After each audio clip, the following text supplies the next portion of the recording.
मैंने इस दिन से कुछ सवाल किए। दिल ने मुझसे कहा, मेरे मासूम, चांद दिन में नहीं निकल सकता। रात में काम किया है सूरज का, दूर तक बेकरार समंदर का।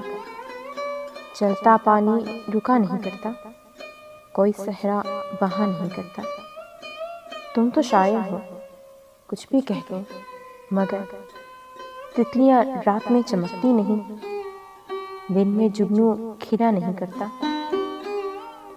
हार को हार बनकर रहना है, एक आजार बन के रहना है। रेत में फूल खिल नहीं सकते, कोई बादल जला नहीं करता।